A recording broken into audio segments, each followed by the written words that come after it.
Hey guys, welcome back to the Sal Pitera channel. Now today we're doing a little bit different. We're doing a takeaway from the cruise videos. Once a week or thereabout, we're going to review an as seen on TV product for you, just to kind of mix up the week, give you a little something different. And today we are doing the Red Copper 5-Minute Chef. So we'll be back with our review right after this.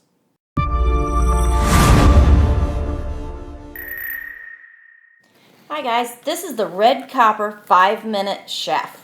We did purchase this on Amazon.com. It is good through Prime. It does arrive in 2 days as it said on Amazon Prime, and we'll unbox it right now. Okay, so it did arrive in a Prime box. However, I did take the box away, as well as this also had 2 plastic stickers that covered each flap. Not really sure about the box quality, make sure nothing can get in there or damage, because it was kind of open a little bit with the exception of those 2 flaps.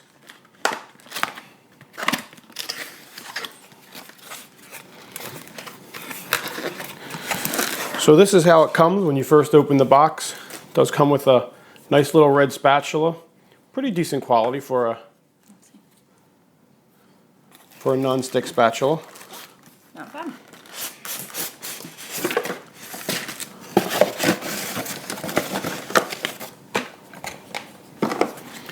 Okay, let's see. Of course it comes with some more marketing for some more as seen on TV products. Maybe we'll get one of those for a future video.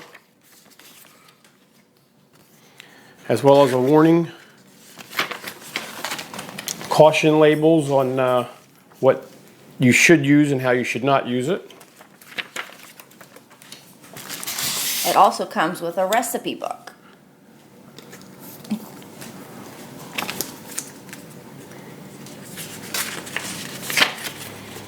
Some great recipes for eggs, omelets, and we're going to try some of these recipes. And we're going to try some of these recipes as well.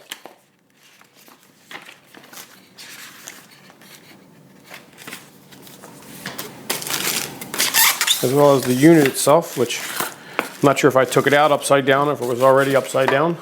Actually, I think that might be the top. It has the lights up there.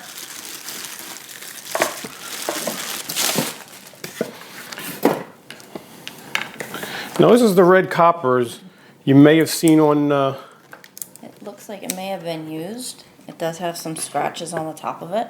oh, look at that. It did come with some scratches on top of it already. It does have sealing paper on it to keep it sealed. Let's go ahead and cut that off and take a look. Hopefully we won't open this and find that there's already food inside. Let's see. Nope, it doesn't look used inside. But it definitely has some scratches on the top right there. I'm not sure if you can see them if I move them around in the light. There are some scratches right there and right there. So it does look like it was either used or mishandled in the factory. Inside it's got the copper infused non-stick surface. Now they advertise this that you don't have to wash this when you're done with it. All you have to do is wipe out the copper with a soft rag. And as I run my hand over it, I actually feel like little bumps on there. So I'm curious to see whether or not it is, right in there, there's some little bumps, to see whether it is completely non-stick as they show on the infomercial. It actually advertises that you're not supposed to submerge it in water at all because it is an electrical appliance. So it's just to be wiped out. So we're going to go get some food and bring it back here, and then we will give you a video demonstration of whether it cooks as well as the infomercial says, as well as whether or not it's as non-stick and easy to use as the infomercial says as well. So we'll be back with some food in just a few minutes. As well as to see if it really cooks within the 5-minute time. Good point. See you in a second.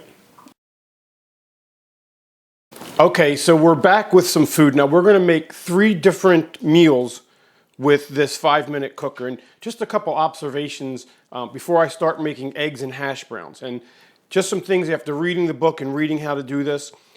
A couple of quick observations. The first observation is the cord they give you for this is way too short. It's only about 2 feet long, so really if you're working anywhere a decent way from an outlet, you're going to need to have an extension cord to go with it. The other observation is this has been heating now for about 15 minutes, and it's still not at the proper temperature to start cooking. So, I don't know, do you really want to wait 15 minutes or longer before you can make some eggs? The other thing I noticed is that to make eggs and hash browns like it shows in the book, eggs and hash browns. You have to make the eggs first and then let it heat back up and then make the hash browns. Now, to me, it just seems like it would be a lot easier just to put a pan on the stove, one big enough for your eggs and a second pan for your hash browns, and make them at the same time. You wouldn't have to wait 15 minutes for the product to heat up for you in order to make them. And really, who wants to eat their eggs, then cook while they're eating their eggs, and then come back and make their hash browns for them to be done another 10, 15 minutes later, and then eat them separately? I don't know. I'm going to keep an open mind, but I really think that it would just be easier at this point to make eggs just to use a pan on the stove. But we'll wait for this to turn green eventually, and then we'll cook all our eggs. Okay, so it's already been almost a half of an hour, and the light on here has still not turned green. So we're going to go ahead and proceed and just cook and just assume that maybe it never turns green, even though the book says that it will turn green when it's done heating up. But really, in my opinion, that's a huge minus for this system. If it takes over a half an hour just to preheat, I mean, really, you've got to plan your breakfast a half an hour earlier before you even intend on starting to cook it. So, unknown whether it will ever turn green. It is pretty hot inside, so we're just going to try cooking it at the temperature that it is. So, the first thing it says to make eggs is to put a half a teaspoon of butter in there if you decide to use butter. I'm not going to put a whole half teaspoon in there. I don't like that much butter on my eggs. And then put the eggs in. Close it and wait 2.5 minutes. Now the instructions say not to latch it. Okay, so it's been 2.5 minutes. You can definitely hear it cooking inside, but when you open it up, it doesn't quite look done yet. Now these are going to be over easy eggs, so it says after 2.5 minutes you should look at them, and if they look like they're ready to be flipped, to flip the entire unit over. So we're going to do that in just a couple seconds, but the instructions say you should flip it only using the handle. Now that's going to be almost impossible to do. I have noticed that it's very hot here in the middle, but on the end it's really not that hot at all. So I am going to use both ends to do it because I just think it's almost impossible just to flip the whole unit over with one hand. You could probably even just hold the cord to do this side. So here we go, we're going to flip it. Flipped. Now over easy eggs you should only flip for a couple of seconds, just enough to get the bottoms done. So we're going to take them out here in just a couple of seconds. They actually look pretty good. A little bit of salt, a little bit of fresh pepper. We'll close that for just another couple seconds. And I have to admit, they actually look pretty decent. And they do come out relatively easily as well. I'm going to grab a couple of paper towels and clean this up. It says you can just use a towel to do it, and I have to say, so far, at least for the eggs portion, it really does clean up pretty nicely with just using a towel.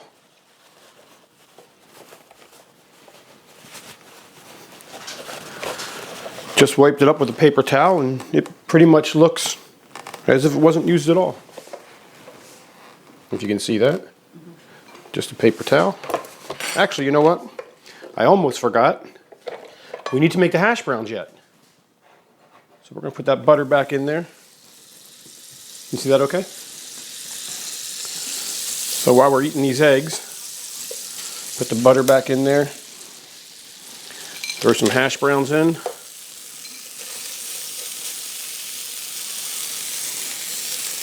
And we'll see how they come out. It doesn't say in the instructions how long to cook these. So we're just going to set them aside and let them cook. But unfortunately, as I already said, the download to this right away is that you can't eat them both at the same time. But let's check the eggs and just see. Over easy should be nice and runny, which they are not. Now this very well could be my fault. Maybe I left them flipped over too long. So for a first test, I don't think this is actually that bad of a test. Let's try it. They're actually pretty good. They're nice and fresh and thick. I would say texture-wise, they're actually better than when you make them in a pan. I just wish the yolk was a little more runny. Now let's see what happens with the fries. Okay, while these are cooking, I'm just going to add a little bit of onions to them. I like onions. I'm also going to add a little bit of cheese. Now it doesn't say how long to cook this, so we're just going to kind of eyeball it and we'll check back in a couple of minutes. Okay, so we're going to check the hash browns now. I think I actually messed up on the hash browns, so even though it's going to come out and probably not look so good, and it doesn't, I'm going to blame this on user error. While it doesn't give you instructions for it, I think I should have waited to put the cheese on until I flip the hash browns. So let's see if it's cooked on one side. Not really, but they're not frozen either. But I don't think the hash browns are going to be a work, but I think that's going to be 100% user error.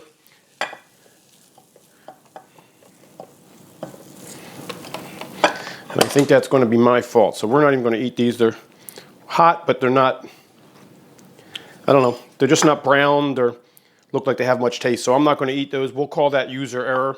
And I'm not going to say whether or not this worked or not. I think it has potential. Had I have put butter on both sides and flipped them before I added the cheese. So that's eggs and hash browns. Debbie is going to, in just a couple seconds, show you how to make some other products. Okay, we're back. And this time we're going to try to make pizza. Now, it says that you can either use a Betty Crocker mix or you can use refrigerated dough. So today we are going to use the refrigerated dough just to try to make it a little bit easier. Now, it does tell you they want you to make your dough slightly bigger than your surface. However, they do not give you a pattern or something to use to cut your dough out. So, I have decided to cheat. This came with part of the packing material. And I took this and I laid it on top of my dough and put little tiny knife holes around just to kind of give me a guideline, and then I cut slightly further around because it does say that you want a little extra crust so you can kind of come up and around the side of the reservoir. So, as Sal had mentioned earlier, we have been waiting for quite a while, and yet again our machine has not turned to a green light, so it is still not fully heated. We are going to go ahead and try again and continue as is. We do have our sauce.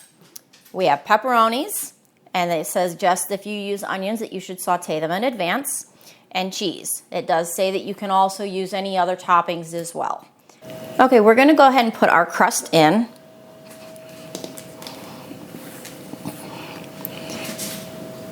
Again, it does say to make your crust slightly bigger than the surface because it does want your crust to kind of come up and around. And again, we did kind of eyeball the size of this and did the best that we could with that little cheat sheet that I had used. Once that's in there, it says to use your sauce. Put that on there.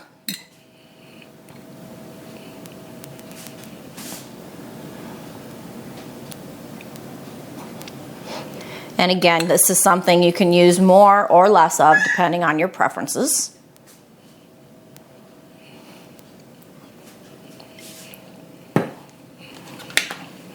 Okay, our next item will be cheese.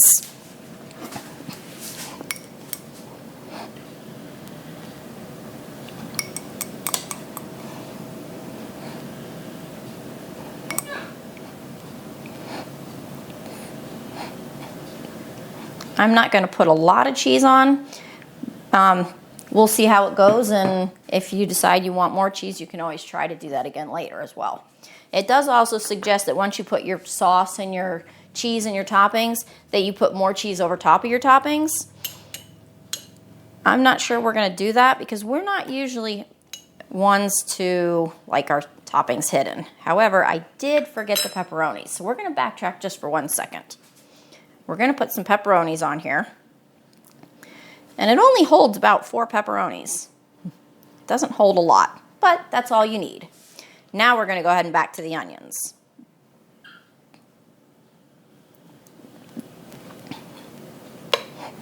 And I really like onions. I probably shouldn't say that, but I do, so I'm going to go a little bit more on these. Again, you can put as many or as little as your toppings as you wish. Okay, now we're going to go ahead and shut the lid. Careful not to latch it, because if it latches, it can build up pressure and blow. When it does blow, then it could send whatever is inside of your unit cooking. It could make a big mess as well as cause harm to somebody or something. Okay, It has been 4 minutes. So the pizza should be done. Let's open it up and see how it looks. I must say it looks pretty darn good. Now it does say that with the extra crust around the outside, all you have to do is pull that out and just simply cut it around. Ooh, we almost lost it there. Okay. It's not as easy as you might think to cut around it, especially with it being hot.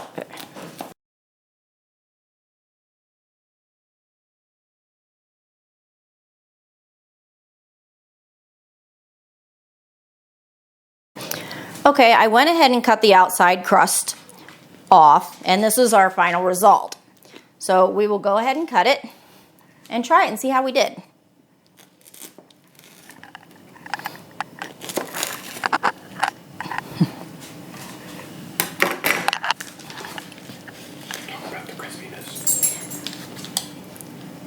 Now the crust is nice and crispy. The cheese is nicely melted. Now, I'm one of those people who likes to have salt on my pizza, so you'll have to excuse me while I do add a little bit of salt. Okay, here it goes. Let's see.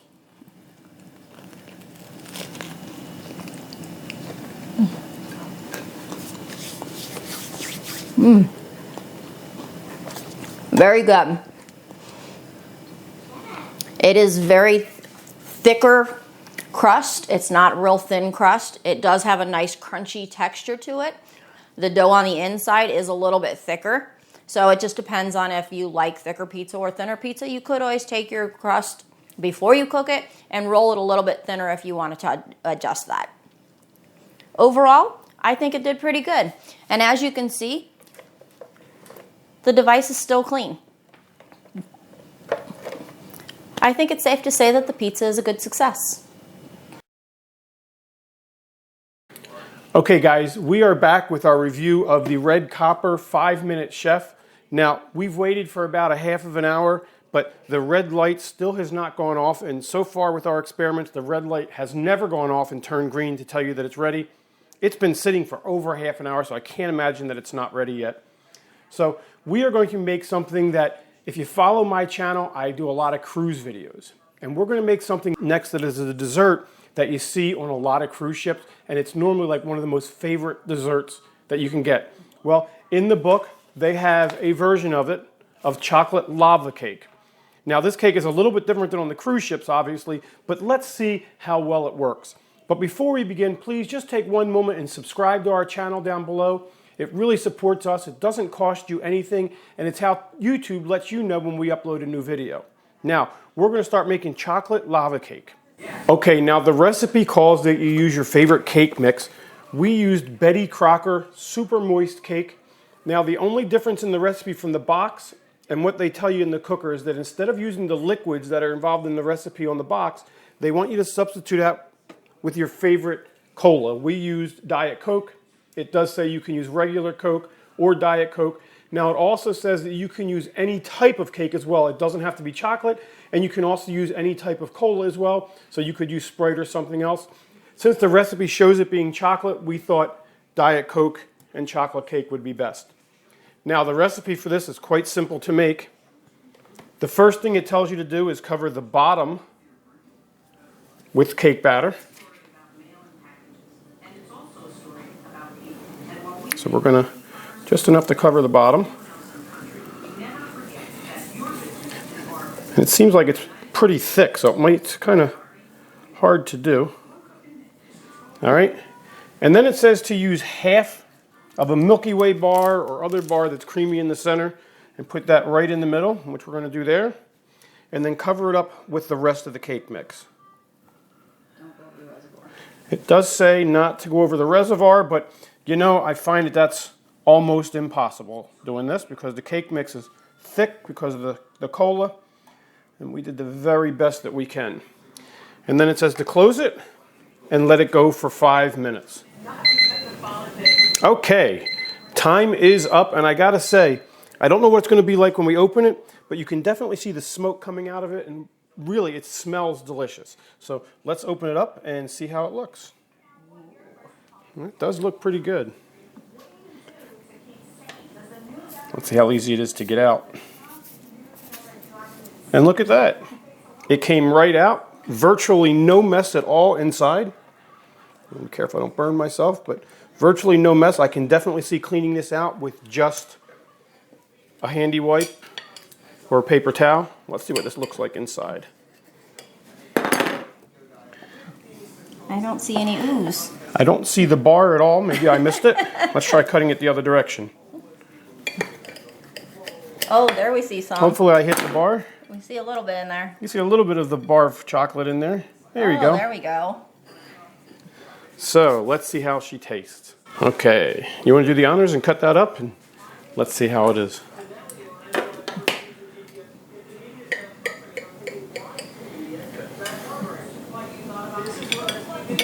Let's shut this because that is still on and we don't want to be hot. Okay, I'll take this one. That's actually very good. Okay, so here's my final thoughts with the Red Copper 5-minute chef.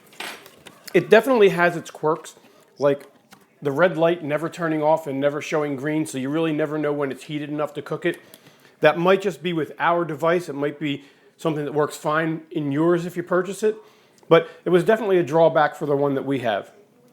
I'll also say for making things like breakfast with the eggs and the hash browns, I don't know if that really works for that because nobody really wants to eat one part of the breakfast and then have to wait 20 minutes in order to eat the other part of their breakfast.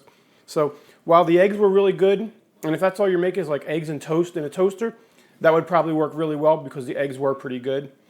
The pizza, I think, turned out really pretty good as well. I think we'll definitely use it for pizza again. And I gotta say, I was really skeptical on the cake brownie lava cake, but it was actually pretty decent. Not quite as good as what we get on the cruise ship, but for a 5-minute dessert, I'll say it was worth it. So for $19.99 on Amazon, and everything we made today with all the ingredients cost us less than $20 total for everything, I would say this is a good buy, and I think we'll definitely use it in the future. So I think for our very first, as you can see, as seen on TV review, I would say this one passed the test. For $19.99, it's definitely worth it. So once again, before we see you next time, make sure you hit that subscribe button at the bottom of your screen. Also hit that little bell notification, and that'll let you know when we put new videos up, and we'll see you on the next video. Hi, okay, so we're back. Wait a minute, stop for a second. You can't just lift your head and say hi. You gotta look at the camera for a second before you say hi. Ready? Smile.